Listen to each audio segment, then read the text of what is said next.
If you're into racing and love scale detailed RC models, a company you need to keep your eye on is 1RC.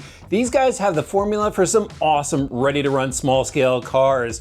They're pretty much known for their 18 scale models, and now they're dipping their toes into the world of 124 scale with this, the Asphalt late model. We're gonna take this out of the box. I'll show you what it comes with, all of its features, and then we'll take it to the track. What's really cool about the 1RC cars is that they come completely ready to run out of the box, and it's gonna suit anyone from a newbie all the way to a pro. Even the car is so well set up that if you're a newbie, you don't have to worry about it. All you can do is concentrate on your racing.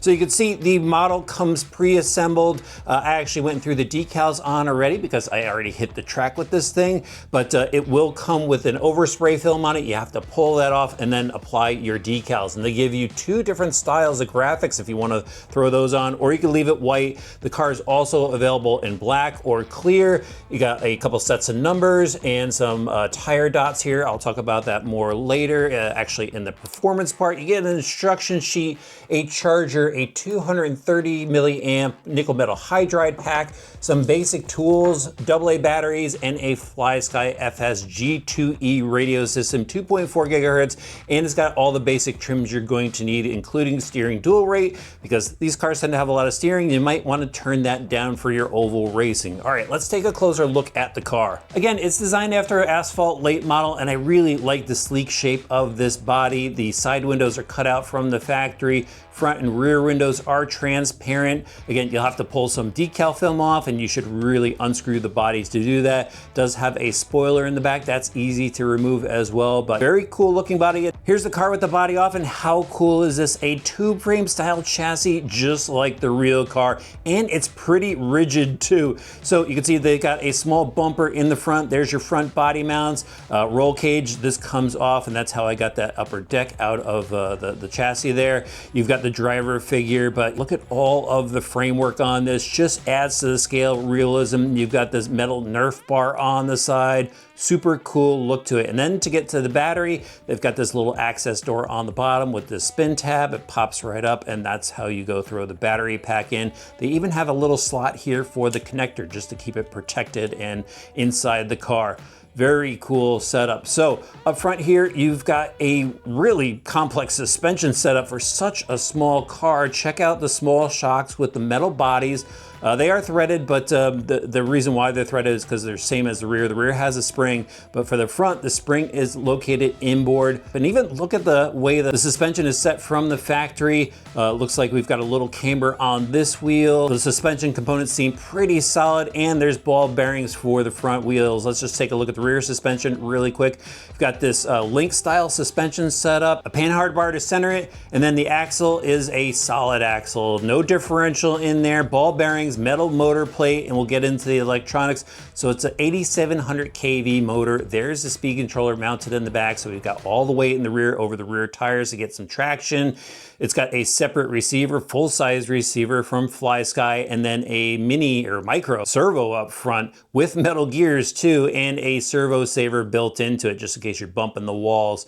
But really cool design. And finally, the wheels and tires. So it has licensed Hoosier tires on there with these chrome wheels. And what's really cool about the tires is they have a little bit of texture on it, which allows it to work on multiple surfaces. And I threw one of the tire rings on the outside front because these things got some grip, and it was traction rolling in the corners. But the drive was awesome. You need to see it. Let's switch over to the action.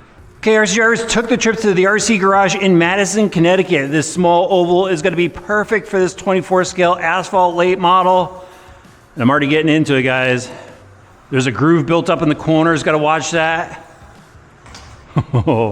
These things are pretty quick. I'm not even at full throttle yet. Let's see if I can start ramping up to it. All right, there's full throttle on the back stretch. Roll off in the corners. A little bit of wandering. This is it looks like office carpet that they're using.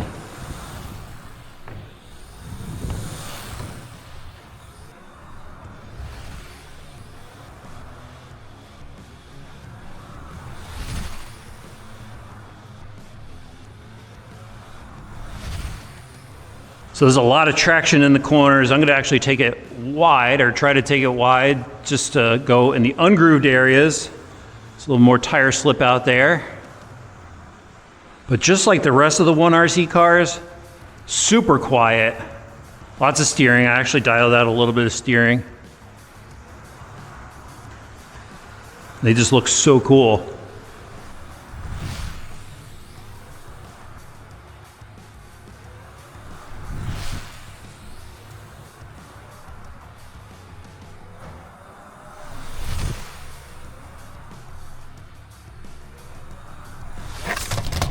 So I actually noticed in the box they give you these tire decals that go on the outside sidewall. And look at that, it cured my problem of catching in the corners. So now it's got a little push in the corners. That's awesome, super easy to do. Car is dialed in now, guys. Look at this thing. I'm getting the hang of it.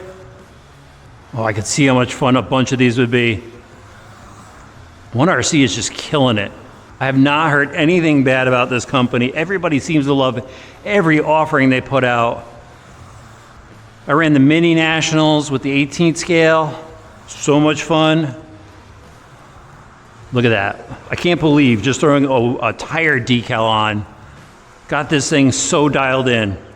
What do you think, RC drivers? 124 scale, asphalt late model. You could do this just about anywhere. A nice small track like this, you could set one up in a basement, inside a garage, hit up the RC garage. This is an awesome spot. Highly recommended to come check this out. Not only is it a track, they've got a killer hobby shop too.